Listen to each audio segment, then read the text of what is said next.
কি দাও তুমি? কি দাও আমারে প্রবাসের থিকা? হ্যাঁ, প্রবাসে তো খালি ডলার কামাওই, যেই টাকা দেও সংসারও ঠিক মতন চলে না, আর আমার হাত খরচ তো প্রশ্নই আসে না। বিলাসিতা কি জীবন থেকে তো ভুললাই গেছি। এমন কি দাও তুমি আমারে? কিছুই দাও না, দিন শেষে খালি তোমার খারাপ ব্যবহারটাই দাও, বুঝছো? কখনো ভালো ব্যবহারটাও করো না। আম্মু, তুমি এত মিথ্যা কথা কও কে লিগা? এই যে বিরিয়ানি রান্না করতেছো, এই যে ইলিশ মাছ ভাজছো, এত টাকা কই পাও? হ্যাঁ, এই টাকা তো আমার আব্বুই দেয়। তারপরও খালি আমার আব্বুর সাথে খারাপ ব্যবহার করো। তারপরও তুমি খালি আমার আব্বুর সাথে ঝগড়া করো আর বলো কি দাও কি দাও। আমার আব্বু এমনিতেই প্রবাসে অনেক কষ্ট করে, তারপরও তুমি এত মানসিক চাপ দাও। এইভাবে করলেই তো আমার আব্বু মরেই যাইবো। তোমার তো কিছু হইব না, আমি আব্বু পামু কই?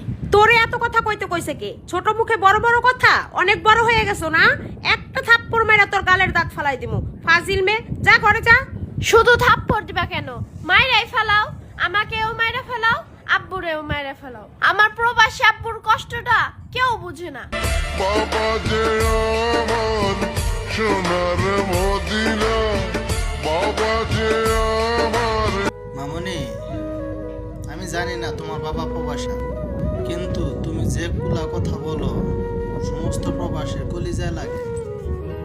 দোয়া করি তোমার জন্য, তুমি ভালো থেকো। যদি তোমার বাবা প্রবাসী হয়, তাহলে সমস্ত প্রবাসীর পক্ষ থেকে তোমার বাবার জন্য দোয়া এবং ভালোবাসা রইল। ভালো থাকবে।